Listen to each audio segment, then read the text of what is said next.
बिस्मिल्लाहिर्रहमानिर्रहीम। अस्सलाम वालेकुम। आखिरकार अमेरिका ने तुर्की पर पाबंदियां लगा दी हैं। जो खदशात बताए जा रहे थे कि जो बाइडन के आने के बाद तुर्की पर पाबंदियां लग सकती हैं, वो जो बाइडन के आने से पहले ही लग गई हैं। आज की इस वीडियो में हम आपको उन पाबंदियों की डिटेल्स भी बताएंगे, आपको S-400 मिसाइल सिस्टम के बारे में भी बताएंगे और आपको बताएंगे कि अब होने क्या वाला है। तो डिटेल्स में जाते हैं। उससे पहले अगर अभी तक आपने हमारा चैनल सच टीवी सब्सक्राइब नहीं किया तो इसे अभी सब्सक्राइब करें और बेल आइकन पर क्लिक करें ताकि हमारी आने वाली वीडियोस आपको वक्त पर मिलती रहें। अमेरिका ने नेटो के एक बहुत बड़े इत्तेहादी मुल्क तुर्की पर पाबंदियां लगा दी हैं क्योंकि उसने रूस से S-400 surface to air missile system खरीदा है। ये पाबंदियां अमेरिका के स्टेट डिपार्टमेंट ने तुर्की के वेपन प्रोक्योरमेंट सेक्टर पर लगाई हैं, जिस पर रूस और तुर्की के ऑफिशियल ने सख्त एतराज़ किया है। अमेरिका पिछले कई सालों से तुर्की पर दबाव डालने की कोशिश कर रहा था कि वो रूस से S-400 surface to air missile system ना खरीदे और इसी वजह से अमेरिका ने तुर्की को अपने F-35 फाइटर जेट प्रोग्राम बेचने से भी इनकार कर दिया था। अमेरिका ने कई बार तुर्की को कहा था कि आप अगर S-400 सिस्टम रूस से ख़रीदेंगे तो इससे हमारी जो US मिलिट्री टेक्नोलॉजी की जो सिक्योरिटी है और जो पर्सनल है उनको नुकसान पहुंचेगा और इससे रशिया का जो डिफेंस सेक्टर है वो और ज़्यादा मजबूत होगा और इसके अलावा रूस को तुर्की की डिफेंस इंडस्ट्री तक रसाई हासिल हो जाएगी। ये बात US secretary of state Mike Pompeo कई बार अपनी स्टेटमेंट्स में कह चुके हैं। उसके बावजूद भी तुर्की ने रूस से S-400 मिसाइल सिस्टम खरीदा और उसके टेस्ट भी किए। माइक पोम्पियो का कहना था कि हमें बहुत अफसोस है, तुर्की हमारा एक बहुत वैल्यूड इत्तेहादी है और रीजन में हमारा बहुत इंपॉर्टेंट रीजनल सिक्योरिटी पार्टनर है। इसके अलावा नेटो को भी S-400 मिसाइल सिस्टम पर शदीद खदशात हैं और तुर्की नेटो का एक अहम मेंबर है और फिर यूरोपियन यूनियन को भी इस पर एतराज़ात हैं। इन पाबंदियों के बाद तुर्की अमेरिका के साथ असले की खरीदो फरोख्त नहीं कर सकेगा और तुर्की की जो डिफेंस इंडस्ट्री है उसके जितने भी एसेट्स हैं अमेरिका में वो फ्रीज कर दिए गए हैं और तुर्की को अपने वेपन्स बनाने के लिए अमेरिका से जो आलात दरकार होते हैं वो भी अब तुर्की को नहीं मिलेंगे। इसके अलावा तुर्की की डिफेंस इंडस्ट्री के डायरेक्टरेट प्रेसिडेंट इस्माइल देमीर और उनके 3 साथियों को बैन कर दिया गया है, वो अब अमेरिका में दाखिल नहीं हो सकते और US एक्सपोर्ट लाइसेंसेस पर भी पाबंदी लगा दी गई है। तुर्की की फॉरेन मिनिस्ट्री ने इस पर कहा है कि ये यूनाइटेड स्टेट्स का एक अनफेयर डिसीजन है और तुर्की अमेरिका के साथ अपने इत्तेहाद को बचाने के लिए इस मौजू पर बात करने को तैयार है। अमेरिका का फैसला तुर्की और अमेरिका के रिलेशंस पर बहुत नेगेटिव असर डालेगा और जब और जहां तुर्की को मौका मिलेगा तुर्की इसको रिटेलिएट करेगा। हमने रशिया से S-400 मिसाइल सिस्टम तभी ख़रीदा था जब यूनाइटेड स्टेट्स ने US मेड पैट्रियट मिसाइल्स बेचने से इनकार कर दिया था। अगर अमेरिका हमें US मेड पैट्रियट मिसाइल्स बेच देता तो हम तुर्की से S-400 मिसाइल सिस्टम ना खरीदते। इसके अलावा तुर्की का कहना था कि ग्रीस भी नेटो का एक इत्तेहादी है, उन्होंने भी S-300 मिसाइल सिस्टम लिया है लेकिन उन पर कोई पाबंदियां नहीं लगी।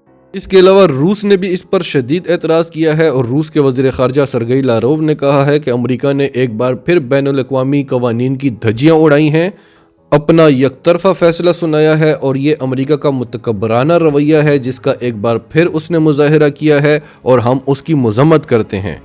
अमेरिका पिछली कई दहाइयों से अपने दाएं बाएं नाजायज़ यकतरफा ज़बरदस्ती इक़दामात का इस्तेमाल कर रहा है। तुर्की रूस का एक बहुत अहम इत्तेहादी है और नेटो के जो 30 ममालिक का इत्तेहाद है उसका दूसरा बड़ा मेंबर है, यानी तुर्की की फ़ौज दूसरी बड़ी फ़ौज है नेटो के ममालिक में।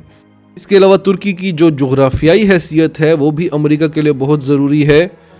तुर्की के बॉर्डर लगते हैं सीरिया, इराक और ईरान के साथ और सीरिया के तनाज़े में तुर्की का बहुत अहम किरदार है।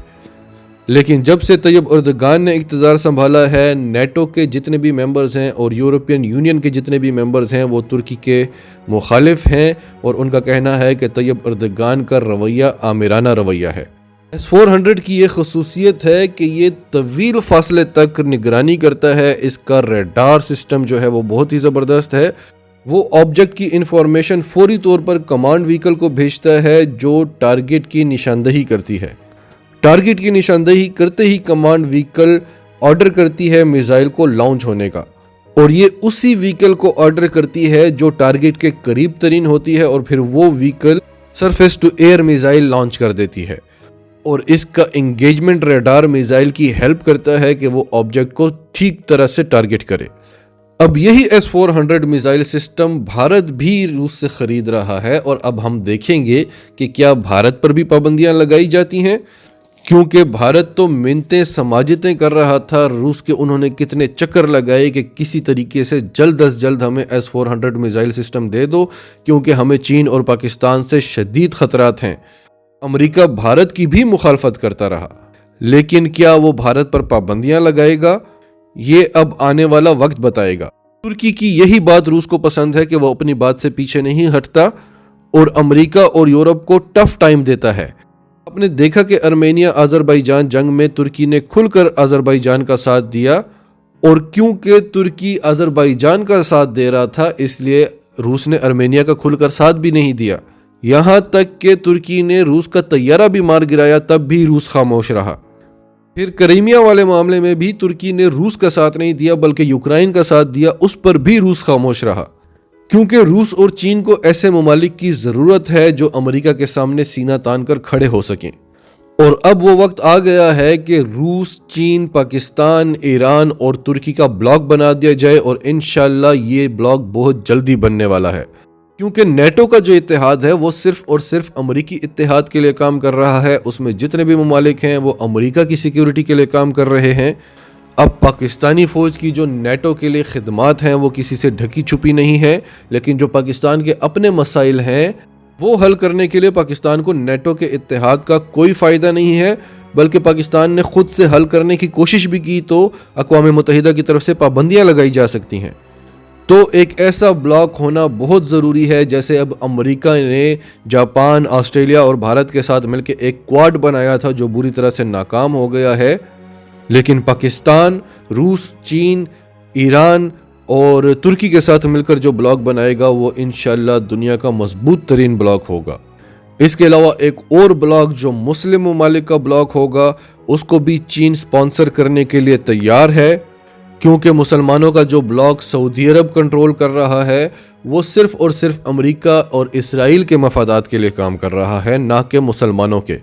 تو یہ ایک بہت بڑا چیلنج ہے امریکہ کی طرف سے روس اور ترکی کے لیے، اور اب دیکھتے ہیں کہ طیب اردگان کا اس پر کیا ری ایکشن آتا ہے۔ طیب اردگان نے ایک چھوٹا سا ٹویٹ کیا ہے کہ ہم یورپین یونین سے کئی سالوں سے یہ ایکسپیکٹ کر رہے ہیں کہ وہ ہمیں اپنا ممبر بنائیں گے، اور امریکہ کی طرف سے بھی ہم یہ ایکسپیکٹ کر رہے تھے کہ ہم جو دہشت گردی کے خلاف جنگ لڑ رہے ہیں اس میں ہمیں وہ سپورٹ کرے گا، نہ کہ ہم پر پابندیاں لگائے گا، لیکن ابھی تک ان کا کوئی واضح ری ایکشن نہیں آیا۔ دیکھتے ہیں آنے والے دنوں میں طیب اردگان کیا کرتے ہیں، لیکن ایک بات کلیئر ہو چکی ہے کہ روس اور ترکی کو بڑی حد تک مایوسی ہوئی ہے، اور وہ یہ پابندیاں لے کر ہاتھ پہ ہاتھ رکھ کر بیٹھے نہیں رہیں گے۔ ناظرین، آپ کا اس سب کے بارے میں کیا کہنا ہے؟ کمنٹس میں اپنی رائے کا اظہار کرتے رہیں، اور اگر آپ ہمارے چینل پر نئے ہیں تو ابھی سچ ٹی وی کو سبسکرائب کریں، سچ ٹی وی فیملی کا حصہ بنیں، اور ہماری ویڈیوز پسند آئیں تو انہیں لائک کریں، شیئر کریں، تاکہ زیادہ سے زیادہ پاکستانیوں تک یہ میسیجز پہنچتے رہیں۔